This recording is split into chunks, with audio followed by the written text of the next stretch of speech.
Well, look at this. Our humble tutor thinks she's Cinderella at the ball. Jonathan Whitmore drawled mockingly, his voice deliberately loud enough for everyone in the grand ballroom to hear. The lavishly decorated Whitmore mansion in Malibu fell silent instantly. The light clinking of champagne flutes halted mid-toast. All eyes fixed upon Maya Hayes as she stepped gracefully across the polished marble threshold, undaunted by the billionaire's cruel jest. She paused briefly, not in hesitation, but as though deliberately allowing every gaze to fully appreciate her presence. Her midnight blue gown shimmered subtly beneath the ballroom's crystal chandeliers, its flowing lines accentuating her poised elegance. Her hair cascaded softly in careful waves, framing eyes bright with quiet confidence. On her neck rested a delicate sapphire pendant, an heirloom whose significance only she fully understood.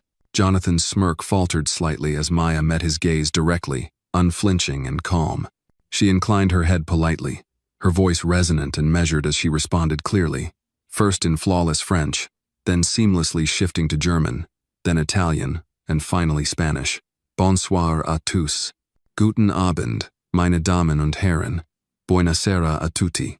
Buenas noches, damas y caballeros. The stunned silence that followed was deliciously satisfying. Murmurs rippled through the assembled guests, Malibu's finest, well-traveled business magnates and social elites, accustomed to their own superiority.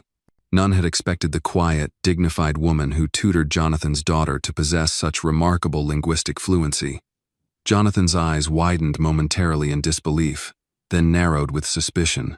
Clearly thrown off balance, he forced a light chuckle. Well, Maya, I had no idea you had hidden talents.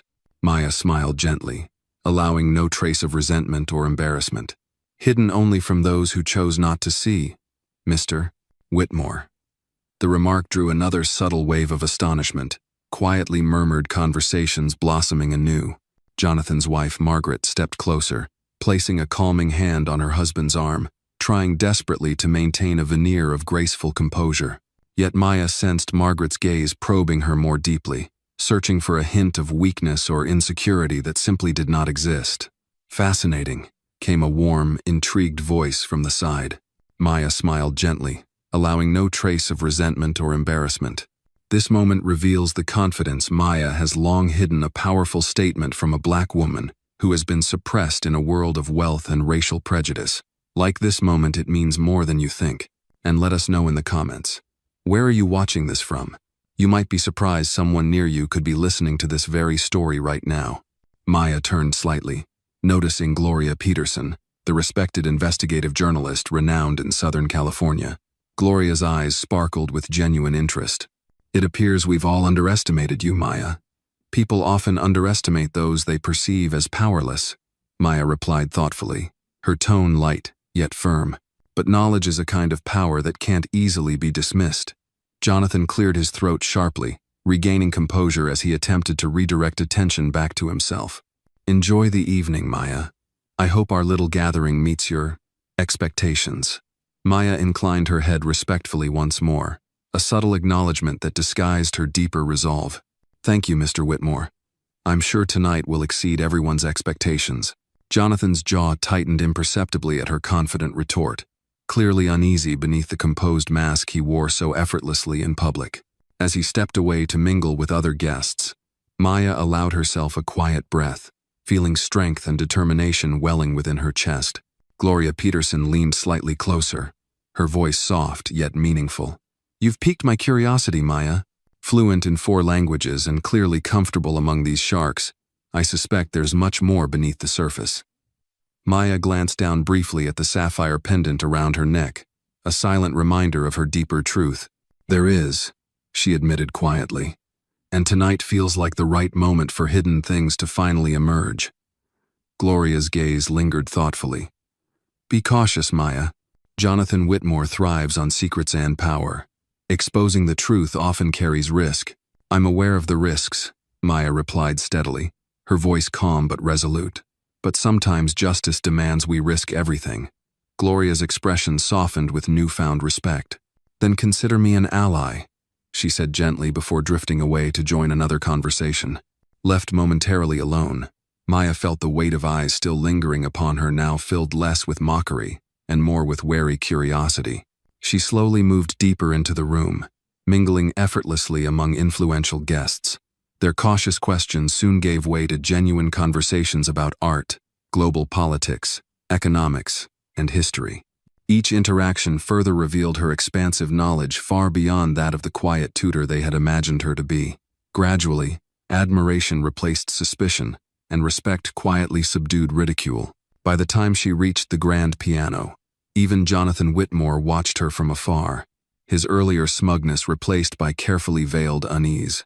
Maya had effortlessly claimed the spotlight he intended for her humiliation, and it unsettled him deeply. Tonight was not the evening Jonathan had carefully orchestrated. Rather, it had become the night Maya reclaimed dignity not just for herself, but for generations before her. And this was only the beginning. Maya moved through the ballroom with a grace that unsettled those who had expected awkwardness, even shame. Her voice so clear, so informed had cut through layers of polite condescension like a blade. And now, the air was thick with curiosity.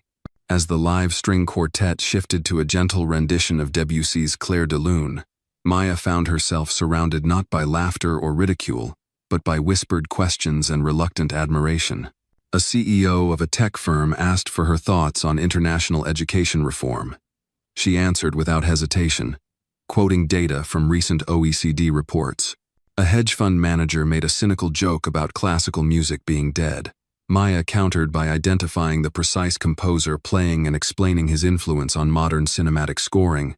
They began to see her not as a novelty but as someone who belonged. That, perhaps, was what unnerved Jonathan Whitmore the most. He watched her from across the room, his jaw tight, fingers curled around the stem of a nearly empty champagne flute. Margaret leaned toward him, her voice a barely audible hiss. "What's going on with her, Jonathan? She wasn't supposed to be this competent." Jonathan's eyes narrowed. "She's performing, showing off. She'll slip. They always do." But Maya wasn't playing a part. She wasn't pretending. Every sentence, every graceful turn of phrase came from a reservoir of knowledge and experience she had cultivated in silence. Years spent studying late at night after tutoring sessions, reading books donated by strangers, watching documentaries on a cracked laptop in a one-room apartment. Her entire life had prepared her for this room, for this moment, and yet, beneath her polished surface, something still ached. She was aware that not everyone's eyes held admiration, some burned with resentment, others suspicion. She didn't fear them, but she hadn't come to impress them either. This night had a deeper purpose. Her gaze swept across the ballroom, searching, and then, she saw her. At the far end of the room, near the catering staff, stood Mrs. Helen Avery Jonathan's long-retired housekeeper. Once the caretaker of the Whitmore children, she had known the family inside and out. For decades, Helen had kept quiet, surviving in the shadow of the family she served. Maya made her way toward her, pausing politely before speaking. "Mrs. Avery," she said softly. The older woman turned, eyes widening. "Maya? My goodness. I didn't think you'd actually come." Maya smiled gently. "I imagine a lot of people didn't." Helen took a moment to study her. "You look just like her." Maya's breath caught. "Like who?" Helen's voice dropped to a whisper. "Your mother, Isabella. The moment you stepped in, it hit me like a memory I'd buried. Same eyes, same calm." Maya felt the room dim around them, the noise fading. "I need your help," she said quietly. "I believe something happened in this house, something that was covered up, and I think you know what it is." Helen looked away, the weight of history pressing against her fragile shoulders. "I can't. Not here." "Please," Maya insisted. "You don't have to say everything now. Just tell me if I'm wrong to believe Jonathan's father, Alexander Whitmore, had a relationship with my mother, that something was taken from her, from me." Helen's eyes filled with emotion. "You're not wrong." The confirmation struck like a drumbeat in Maya's chest. She'd suspected for years, piecing fragments together, the letters her mother had hidden, the ring she'd found tucked in a shoebox, the pendant passed down with no explanation, but now it was spoken aloud. "I have documents," Maya said softly. "Letters. A copy of a will I suspect was never filed. But I need more. I need someone who was there." Helen hesitated, glancing nervously around the room. "I'll talk," she whispered. "But not here. Not tonight. Too many ears. Meet me tomorrow, 10 a.m. St. Augustine's Church. I volunteer there. Maya reached for her hand, squeezing it gently. Thank you. Before she could say more, a voice pierced the air. Maya! Jonathan's voice rang out too loud, too sudden, drawing attention once again. He strode across the room with performative charm. I hope you're enjoying the wine. Or perhaps you prefer something simpler? The crowd laughed, sensing his attempt to reassert control. Maya turned toward him, her smile effortless.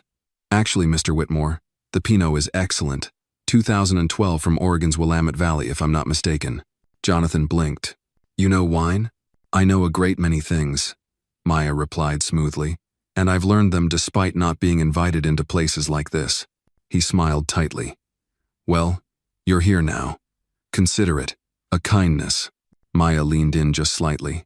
Kindness isn't giving someone a chair at the table when it's convenient. It's recognizing they always deserve to be there.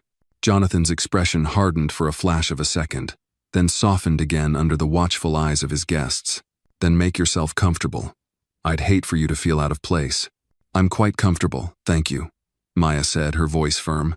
But I wonder, Mr. Whitmore, are you? She walked away before he could answer. Her exit timed to the soft swell of a cello beneath the chandeliers. Behind her, Gloria Peterson had quietly reappeared, having watched the entire exchange from the edge of the dance floor. As Maya passed, the journalist fell into step beside her. I don't know what you're up to, Gloria murmured. But if you're building towards something, I'd like to know. Maya turned to her. Let's talk. Soon. Tomorrow? Tomorrow, Maya nodded, her mind already on the church, on Helen, on the truths waiting to surface after years of silence. As the music continued and laughter resumed around her, Maya knew she had only scratched the surface. But the first crack had formed, the surface was shifting, and she was ready for what lay underneath. The next morning arrived cloaked in fog. Maya parked her car beside the aging brick steps of St. Augustine's Church, its white steeple rising above the sleepy palms of Santa Monica. The building, though modest, stood like a sentinel of quiet truths, an unlikely place for revelations about the Whitmore dynasty. She sat still in the driver's seat for a moment, listening to the faint hum of a distant lawnmower and the rhythmic cooing of doves in the eaves. Last night's confrontation still echoed in her chest, Jonathan's smug facade cracking. Gloria's curiosity sparked, and the gentle, trembling grip of Helen Avery's hand whispering, "You look just like her." Maya stepped out, her heels clicking lightly on the concrete as she walked toward the church's side entrance. Inside, it smelled of wood polish and candle smoke. A soft gospel piano riff floated in from the chapel, but the hallway was otherwise empty. Helen stood near the back pews, arranging hymnals into neat stacks. Her posture was stiff, her cardigan buttoned up to the neck despite the mild weather. She turned as Maya entered, her eyes scanning the space before settling on her with a mix of resolve and fear. You came, Helen said, folding her hands together as if in prayer. I said I would. Maya kept her tone gentle. I don't take promises lightly. Helen nodded and gestured toward the tiny kitchen adjacent to the fellowship hall. They sat at a small round table near the window, the light catching flecks of dust in the air. Maya waited. She could feel Helen bracing herself not for storytelling, but confession. I was 37 when I started working for the Whitmores, Helen began, her voice barely more than a whisper. Alexander Whitmore was a hard man, but he was human. He respected his staff, never looked down on us. But his son Jonathan, he was different, always watching, always calculating. Maya leaned forward slightly, encouraging without pushing. And my mother? Helen looked down at her hands. Isabella was the music tutor, brilliant pianist. Alexander hired her to teach Margaret, Jonathan's wife, how to play. That was before Margaret and Jonathan married. He was still in New York then. Isabella would come twice a week. Alexander adored her. They tried to be discreet, but I knew. Everyone knew. It wasn't a fling. He loved her. Maya's heart clenched. She could almost hear her mother's laughter echoing in the corridors. See her in the warm light of that grand music room, hands gliding across ivory keys. Did Jonathan know? She asked. Helen nodded. He pretended not to at first, but when Isabella got pregnant, the tension changed. Alexander wanted to do the right thing. He bought her a house in Pasadena, paid for everything, said he would rewrite his will. But then, he died. Suddenly? Maya asked. Helen looked up, fear blooming in her eyes. That's the thing. He'd been healthy. Then he started getting dizzy spells, nausea, headaches. Within 4 months, he was gone. They said it was a stroke, but something never felt right. Maya's throat tightened. Do you think he was? I don't know what to think, but I know this. After he died, Jonathan had the will rewritten, or maybe replaced. Isabella stopped receiving anything. The house was taken back. She moved into a 1-bedroom apartment in Echo Park. She never told you all this? She tried, Maya whispered, voice catching. In pieces. But she was always so tired, so afraid. She kept that pendant. Maya touched the sapphire at her throat, said it was from someone who loved her, but never said his name. Helen reached into her worn purse and slid across an envelope. Inside were 5 black and white photographs. One showed Isabella, radiant and young, seated beside Alexander at the grand piano. Another, to Maya's surprise, showed a toddler herself sitting in Alexander's lap. I kept these, Helen said. I always thought someday the truth would matter. Maya blinked back tears. It does. Just then, the church door creaked open. Gloria Peterson stepped inside, glancing around until she saw them. I hope I'm not interrupting, she said gently. Maya stood. You're right on time. Gloria took a seat. So, she said, scanning Maya's expression, you have your fire lit now? I have more than that, Maya replied. I have a thread. Gloria smiled, then turned serious. I did some digging after last night. There are rumor-sold ones about the Whitmore estate. Suppressed documents, unfiled deeds, legal pressure on former staff to sign NDAs. Nothing concrete. Yet. Maya handed her the photographs. Add these to the list. Gloria's eyes widened. Is that? It's proof my mother had a relationship with Alexander. Maybe even love. And that Jonathan erased it all to protect himself. Gloria exhaled slowly. Maya, if this is real, and you have no intention of backing down, you need legal support. Now, I have someone in mind, Maya said. Someone who used to represent the Whitmore family. Someone who might be ready to speak. Gloria nodded. Then we move forward, quietly, because the moment Jonathan senses the tide turning, he'll retaliate.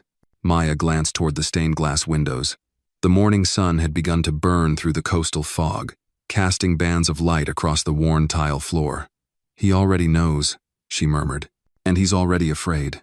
That night, as Maya sat at her kitchen table, documents and photos spread out before her, she realized something deeper.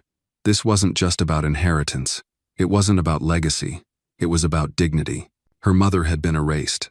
Her name, her love, her sacrifices all smothered under marble and money. Maya lit a single candle beside her, not for drama, but for memory, a silent vow. She would not stop until every name buried beneath silence was spoken aloud. Jonathan had spent decades building a fortress of power and fiction. Maya was about to knock on every door until the foundations cracked. And this time, she wouldn't be standing alone. The quiet hum of conversation drifted through the airy cafe on Melrose Avenue as Maya took a seat at the farthest corner table. She wore a soft gray coat over a simple blouse and jeans, nothing flashy, nothing that would attract attention. Yet even in simplicity, she carried herself like someone with a purpose. She checked her watch. 10:58 a.m. At 11:01, a man stepped through the door. He was in his mid-60s, tall and wiry, with a deliberate, cautious gait. His navy suit was worn but neat, his leather briefcase bearing the creases of 1,000 closed files. His name was Bernard Alston, and once long ago he had been the personal attorney to Alexander Whitmore. He spotted her almost immediately and came over with a subtle nod. "Miss Hayes," he said, his voice low but firm. "Thank you for agreeing to meet." Maya extended her hand. "Mr. Alston, I appreciate you coming." He sat, placing the briefcase on the floor beside him. "Gloria told me just enough to pique my interest. But before we go any further, you need to understand speaking to you about the Whitmore estate could still carry consequences for me." "I understand," Maya said. "But if what I've uncovered is real, if Jonathan altered his father's will, If he destroyed evidence of an inheritance meant for my mother and Methan, I need someone who knows how the system works. Someone who was there. Alston studied her, eyes narrowing as if peering through the layers of her resolve. "You're Isabella's daughter, then?" Maya nodded. "She never told me everything, but she left clues. And now I have a witness, Helen Avery, and photographs." At the mention of Helen's name, Bernard's expression shifted, just slightly. "Helen," he murmured, as if tasting the weight of her memory. "She was one of the good ones, loyal to a fault." "She still is," Maya said, "but she's ready to speak." Bernard glanced around the cafe, then leaned forward. There was a second will. Alexander drafted it 6 weeks before his death. It included provisions for Isabella and the child. "You." Maya's breath caught, even though she had suspected it. "I helped prepare it," Bernard continued, his voice low and steady. "But after Alexander's death, I was removed from the case. Jonathan brought in new counsel, said the original document had been lost, that Alexander had never signed the revised version. But I know he did. I witnessed it." "Do you have a copy?" Maya asked. He hesitated. "No physical copy. I wasn't allowed to keep one, but I made detailed notes. And I remember the clauses, down to the punctuation." Maya absorbed this with growing tension. "Could you testify to that?" A long silence passed between them. Finally, Bernard nodded once. "If it comes to that, yes, but you'll need more. A paper trail, medical records, financial transfers, something that corroborates the will's intention and casts doubt on the official narrative." Maya opened her bag and slid an envelope across the table. Inside were high-resolution scans of the photographs Helen had given her, the pendant, and a copy of a letter Isabella had written Maya found in a shoebox weeks after her mother's death. The letter was addressed not to Maya, but to Alexander. It never mentioned his name, but the tone, the references, the emotional depth it was intimate and unmistakable. Bernard read the letter carefully, his face unreadable. Then, he folded it and slid it back toward her. "It's not a smoking gun," he said, "but it's something. Combined with witness testimony, it builds momentum." They talked for another hour, laying out a plan. Maya would request access to the Los Angeles County probate archives under a research pretense. Gloria would begin probing public records, real estate transactions, archived death notices, gaps in official filings. Bernard would begin drafting a legal outline based on his memory of the original will. Slowly, piece by piece, they would rebuild what had been destroyed. That evening, Maya returned home and found a message waiting on her voicemail. The voice was unfamiliar, female, older, but clear and clipped. "Miss Hayes, my name is Celia Warner. I was the night nurse who attended Alexander Whitmore during his final weeks. I worked with Dr. Anthony Kessler. We haven't spoken in years, but someone passed your name to me. I don't know how much I can help, but I remember things. If you're interested, meet me at the old Emerson Clinic in Pasadena, Friday, noon." Maya played the message 3 times before saving it. Then she called Gloria. "A nurse just came forward," she said. "She worked for Alexander before he died." There was a pause on the other end. "That's not just a coincidence, Maya. Someone's watching, and someone's quietly rooting for you. Or," Maya said grimly, "they're trying to warn me before something worse happens." Gloria didn't argue. "We go together. No exceptions." By Friday, the plan was in motion. Gloria had already secured access to the probate filing room through a retired judge she'd once exposed in a corruption case. Maya would begin scouring physical records the following week. Bernard had offered to introduce her discreetly to a forensic document examiner, someone who could authenticate handwriting on a possible duplicate will, should one surface. But beneath all the planning, Maya could feel it, the air shifting. The ground beneath the Whitmore name was no longer solid. Tiny tremors had begun. That night, at a private charity event in Beverly Hills, Jonathan Whitmore raised a toast before a room of carefully curated allies.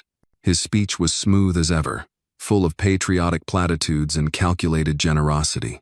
But his eyes wandered to the corner of the room where Gloria Peterson had just arrived with a small leather notebook tucked beneath her arm.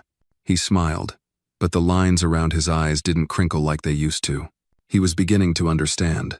Maya hadn't come to his party to make a scene. She'd come to start a quiet war. And she wasn't playing defense. The faded linoleum floor of the Emerson Clinic groaned under Maya's footsteps as she followed Celia Warner down a dimly lit corridor. The building smelled of antiseptic and forgotten memories, a relic from a time when things were simpler at least, when secrets were easier to keep. The sun filtered weakly through dusty windows, casting pale rectangles of light onto peeling walls. Celia paused at a small office, its door ajar. "This is where Dr. Kessler used to work," she said quietly. "Not much has changed, except the silence." Maya nodded, swallowing a lump in her throat. She was grateful for Celia's presence. Her calm demeanor and steady voice were anchors in the sea of uncertainty. Celia closed the door gently behind them. Alexander Whitmore's final weeks weren't peaceful. I saw things no one should see. But the worst was the change, the slow dimming of a man who had once been so strong. Maya sat across from her, fingers tightly clasped in her lap. "Tell me everything." The nurse hesitated, eyes darting toward the hallway before settling back on Maya's earnest face. It started with the medication.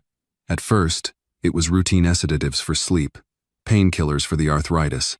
But then there were new prescriptions, stronger ones, prescribed by Dr. Hamilton. Maya's breath hitched. Dr. Hamilton was the family's trusted physician, his name whispered often in connection with the Whitmores, but always wrapped in secrecy.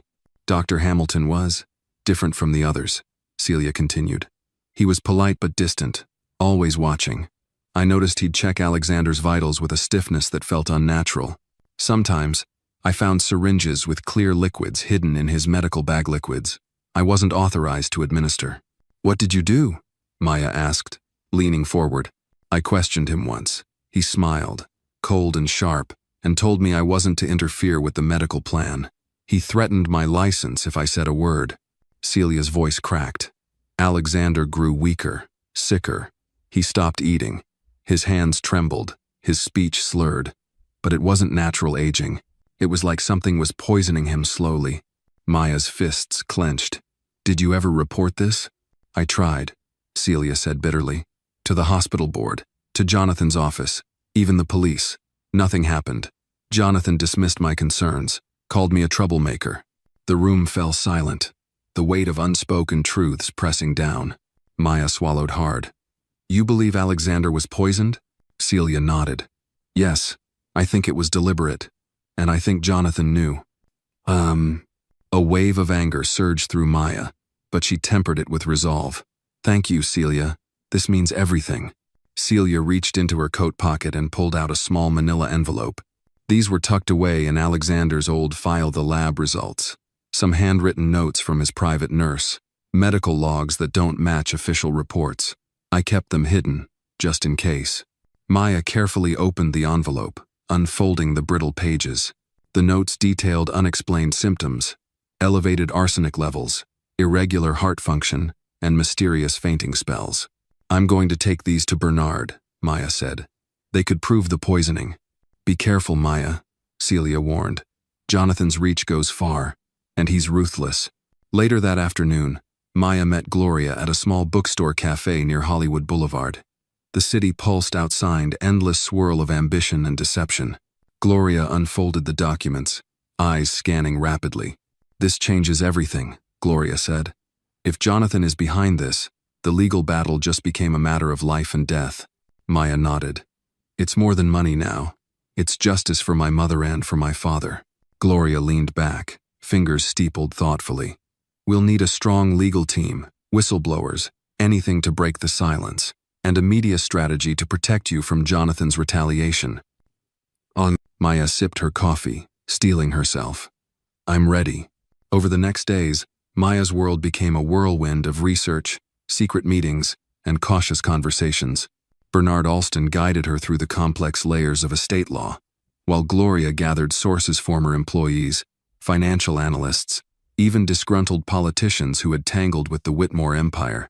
One evening, Maya sat alone in her small apartment, poring over a ledger Gloria had acquired. It detailed suspicious financial transfers, one notably a large sum paid to Dr. Hamilton shortly before Alexander's decline. Her phone buzzed a message from Gloria. "Meeting confirmed with a key witness. Tomorrow noon. Be ready." Maya's heart quickened. They were closer than ever. But with progress came danger. Anonymous calls, subtle threats, and strange figures lurking near her apartment reminded Maya that Jonathan's power was not to be underestimated. She clutched her sapphire pendant, feeling the weight of generations past. This wasn't just about reclaiming a lost inheritance. It was about righting a century of wrongs, and Maya was determined to see it through. The small conference room at Bernard Alston's law office smelled faintly of leather and old paper, a comforting contrast to the chaos Maya's life had become. The afternoon sunlight slanted through Venetian blinds, casting striped shadows on the walls, marking the passage of time as they prepared for the battle ahead. Bernard sat behind his desk, fingers steepled, his usual calm demeanor shadowed by the weight of their task. Gloria perched on the edge of a nearby chair, laptop open, eyes sharp with determination. Maya stood by the window, hands clenched loosely at her sides, heart pounding in quiet anticipation. "Jonathan Whitmore will not go down without a fight," Bernard said finally, breaking the silence. "His resources are vast, his connections deep. We need concrete evidence, airtight testimony, and a public narrative that can't be silenced." Maya nodded. "I understand. That's why every detail matters." Gloria brought up a series of documents on her screen. These are transcripts from internal company emails. They reveal suspicious financial transactions, attempts to suppress dissent, and direct orders to intimidate former employees. We also have testimony from a former accountant willing to go on record anonymously. Bernard raised an eyebrow. "That could be our smoking gun. If we can prove those funds were used to cover up Alexander's poisoning or to buy silence, we can dismantle his entire defense." Maya glanced at the clock. "And the witness meeting today?" Gloria smiled slightly. "She's ready." Just then, the door opened, and Helen Avery stepped in, her face etched with worry but her spirit resolute. Maya rose to greet her, motioning to a seat. Helen's eyes flicked nervously between the three of them. "I'm scared," Helen admitted, voice trembling. "If Jonathan finds out I'm talking, he'll ruin me." Maya took her hand gently. "We'll protect you, but your story is crucial. What did you see during Alexander's final days?" Helen swallowed hard. "Jonathan, he changed. He stopped being the boy I knew. He became cold, impatient. I heard him arguing with Dr. Hamilton over medication dosages. I saw him intimidate staff who asked too many questions." Bernard took notes meticulously. "Did you ever witness anything that suggested Alexander was harmed intentionally?" Helen nodded slowly. "Yes. One night, I heard a strange conversation, Jonathan and Dr. Hamilton discussing keeping him quiet and making sure he doesn't talk. I found Alexander unconscious one morning, pale and barely breathing." Gloria leaned forward. "Did you report this?" Helen shook her head. "I was too afraid. Jonathan threatened to destroy anyone who spoke out. And Alexander, he never recovered." Maya's throat tightened with a mixture of sorrow and anger. "Thank you, Helen. This could change everything." Bernard closed his notebook. "With this testimony and the financial records, we have a case strong enough to reopen the investigation. But timing is crucial. Jonathan will sense the threat and strike back hard." Gloria's phone buzzed with an alert. She read the message, her face darkening. "It's from an anonymous source, a warning. Jonathan's legal team is already mobilizing. They've hired top investigators to dig into us." Maya's eyes hardened. "Then we move faster." The following week was a relentless race against time. Maya met with Bernard and Gloria daily, reviewing evidence, refining their legal strategy, and preparing for public exposure. Maya found herself walking a tightrope between hope and fear, each moment shadowed by the possibility of discovery and retaliation. One evening, as she returned to her apartment, Maya noticed a sleek black car idling across the street. The tinted windows obscured the occupants. A chill ran down her spine. She quickened her pace, her hand instinctively touching the sapphire pendant resting beneath her collarbone. Inside, her phone vibrated. A text message appeared from an unknown number. "Stop digging, or face the consequences." Maya stared at the screen, then set the phone down deliberately. "I'm not stopping," she whispered. That night, sleep eluded her. Memories of her mother's quiet suffering, of Alexander's slow decline, fueled her determination. This was bigger than her, bigger than money or revenge. It was about justice. The day of the press conference arrived a rented hall downtown, filled with flashing cameras and murmuring reporters. Maya stood at the podium, flanked by Gloria and Bernard, the weight of truth heavy on her shoulders. She began, voice steady but passionate. For years, my family's story was silenced. A young woman was betrayed, her legacy stolen. Today, with the support of witnesses and documents, we reveal the truth about Alexander Whitmore's death poisoned slowly to hide a secret. Gasps and murmurs rippled through the crowd. Reporters scrambled to record every word. Maya continued. Jonathan Whitmore, the man who now controls the Whitmore estate, manipulated the legal system to erase his father's final wishes, cutting out the rightful heirs. This isn't just a family dispute. It's a crime against justice itself. She gestured toward Bernard, who displayed copies of financial records and medical reports projected behind them. Gloria stepped forward with recorded testimonies from former employees. The crowd's energy shifted from curiosity to outrage. Questions erupted, cameras zoomed, and the once unassailable Whitmore name trembled under the spotlight. Backstage, Maya felt a mixture of relief and resolve. This was only the beginning, but today had shattered the first wall. As she left the hall, a familiar voice called out, "Maya." She turned to see Helen Avery, smiling faintly despite her exhaustion. "You did it. You made them listen." Maya smiled back, her eyes glistening. "We did it, but there's still a long way to go." In the shadows, Jonathan Whitmore watched the broadcast unfold, his face pale, lips pressed tight. His empire was cracking, and Maya was the cause. For the first time in decades, he felt fear. Jonathan Whitmore sat rigidly in his expansive office, the walls lined with expensive mahogany shelves crammed with leather-bound volumes. The usually composed man now wore a pale expression, his fingers tapping an erratic rhythm against the polished desk. The flickering glow of the large television screen in the corner displayed live footage of Maya's press conference, the moment that had shattered the Whitmore family's carefully curated image. His assistant, a young man named Greg, stood nervously near the door. "Sir, the media storm is intensifying. Calls from board members demanding explanations are coming in. The lawyers are pushing for damage control, but it's spreading too fast." Jonathan exhaled sharply. "Arrange for a statement. Something vague but firm. Deny all allegations. Claim it's a smear campaign by disgruntled former employees. And prepare to engage the crisis management team." Greg hesitated. "And the police investigation?" Jonathan's eyes narrowed. "Delay it. Stall. Buy time. I want every legal avenue exhausted before they dig deeper." Meanwhile, miles away, Maya sat at her kitchen table surrounded by piles of documents and notes. Her phone buzzed incessantly with messages from supporters, journalists, and witnesses ready to testify. The atmosphere was electric with hope and tension. She knew Jonathan's response would be swift and merciless. Her phone rang. Gloria's name flashed across the screen. "They're mobilizing," Gloria said without preamble when Maya answered. "Jonathan has hired top investigators. They're digging into everyone connected to us. We need to be careful. We need to secure our evidence and protect our sources." Maya nodded, even though Gloria couldn't see her. "We'll be ready." That evening, a knock at the door startled Maya.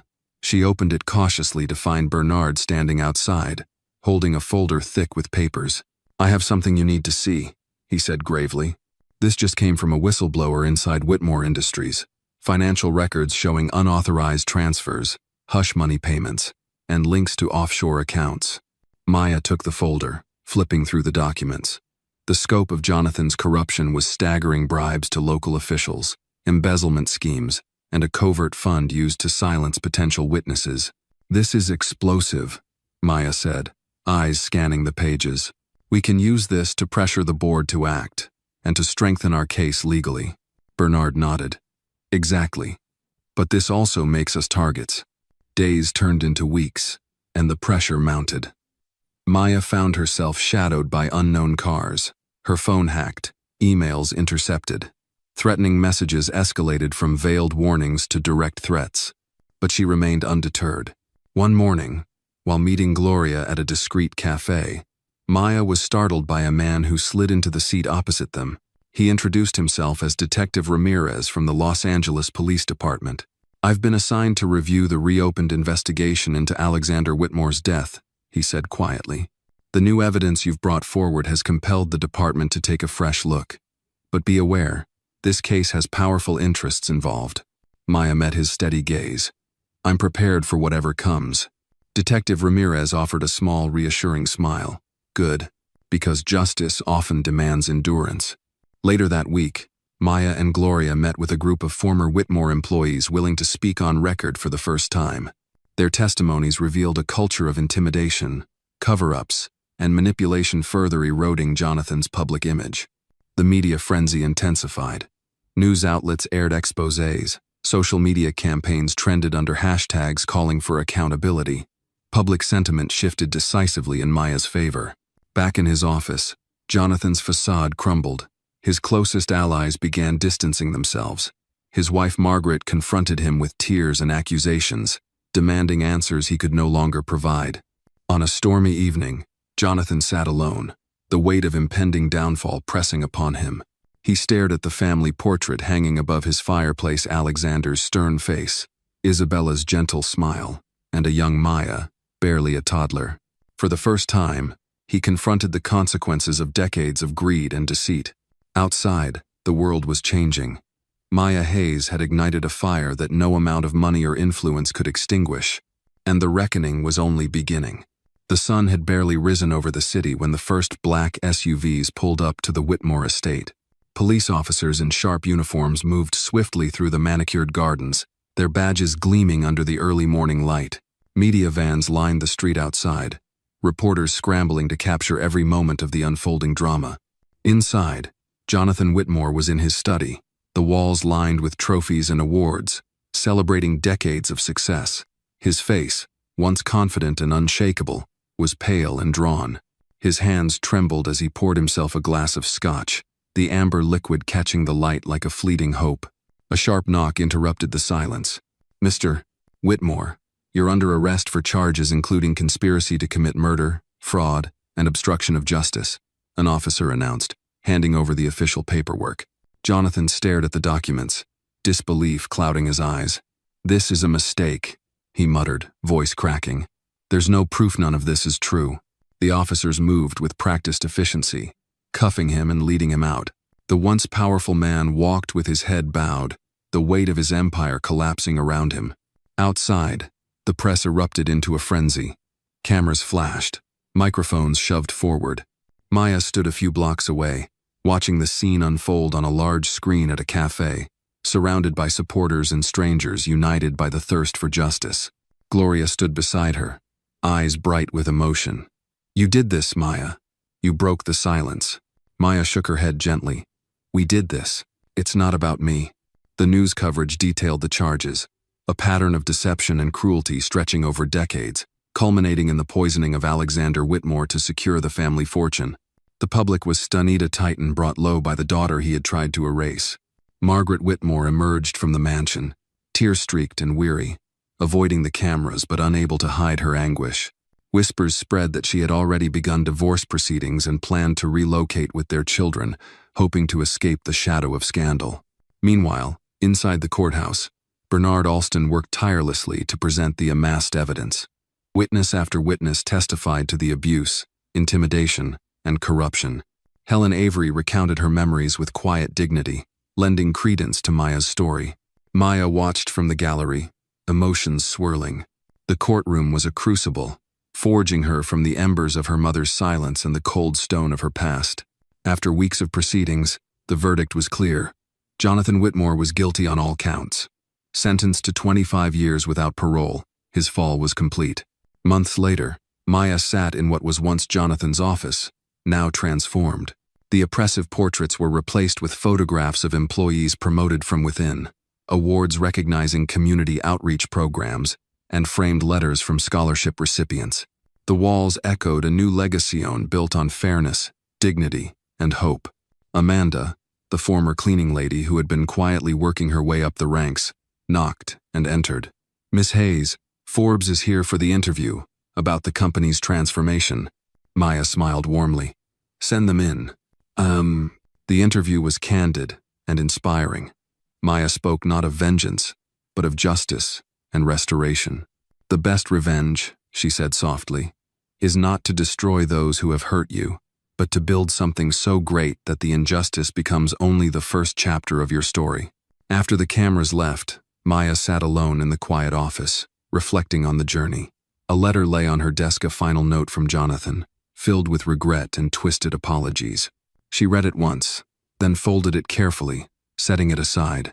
Forgiveness was a path he had yet to walk, but justice had been served. Her thoughts drifted to the 2 orphaned children she had recently adopted, giving them a home filled with love and opportunity. As she helped them with their homework that evening, she thought of her mother Isabella and the legacy she had fought to reclaim. Maya whispered a silent promise, to honor that legacy by lifting others, ensuring no one would suffer in silence as she had. Outside, the city lights shimmered a tapestry of hope woven through darkness. Maya's story was no longer one of loss, but of triumph, and it was just beginning. The morning sun poured gently through the tall windows of the renovated Whitmore headquarters, casting warm golden light onto the polished floors and the smiling faces of employees gathered in the company garden. Children's laughter mingled with the soft murmur of conversations, a stark contrast to the cold silence that once haunted these halls. Maya Hayes stood quietly near the edge of the garden, watching the scene with a heart full of quiet pride. 6 months had passed since Jonathan Whitmore's downfall, a time marked not only by legal battles and revelations but by transformation. What had once been a fortress of greed and fear had become a beacon of opportunity and dignity. Her thoughts wandered to the journey that had brought her here, from the dim hallways of the Whitmore estate to this moment of renewal. It wasn't just about reclaiming an inheritance or exposing lies. It was about restoring hope to those who had been trampled beneath the weight of power and silence. Amanda approached, her steps light and confident. Once a cleaning lady, now Maya's executive assistant, Amanda embodied the very change the company had embraced. "Miss Hayes, Forbes is here," she said with a smile. "They're ready for your interview." Maya nodded, smoothing the folds of her blouse. "Thank you, Amanda. Let them in." The Forbes journalist arrived with a small crew, eager to capture the story behind the company's remarkable turnaround. As the interview began, Maya spoke not of scandal but of vision and responsibility. "When I took over," she said, "I wanted to create a workplace where every voice mattered, where fairness wasn't a slogan but a daily practice. We've raised wages, promoted from within, and launched programs to support our employees' families and communities. Profit is important, but it's not the only measure of success." The interviewer leaned forward. "Many say your rise was fueled by anger and a desire for revenge. What do you say to that?" Maya's eyes softened. "Revenge would have been doing to others what was done to me. Instead, I chose justice, not only to hold accountable those who wronged us but to build something better for the future." After the cameras left, Maya retreated to her office, where a letter from Margaret Whitmore awaited her. The note was simple, apologetic, a gesture from a woman broken by betrayal but seeking peace. Maya read it twice, then tucked it away without responding. Forgiveness was a journey, and some wounds needed time. Later, as twilight settled over the city, Maya found herself at the modest home she now called hers. 2 young girls sat at the kitchen table, their heads bent over homework, laughter spilling over their whispered conversations. She watched them with a full heart, children who, like her, had been given a second chance. As she helped them with their studies, Maya felt the weight of the past lift slightly, replaced by hope and resolve. She spoke softly of her mother, of courage, and of standing tall in the face of injustice. Outside, the city lights flickered to life, a mosaic of endless possibilities. Maya knew her story was no longer just her own. It was the story of countless others who dared to speak, to fight, and to rebuild. With a final glance toward the night sky, she whispered, "We've come so far, and this is just the beginning." The dawn had broken, not just for Maya, but for a new era where dignity and justice would guide the way forward.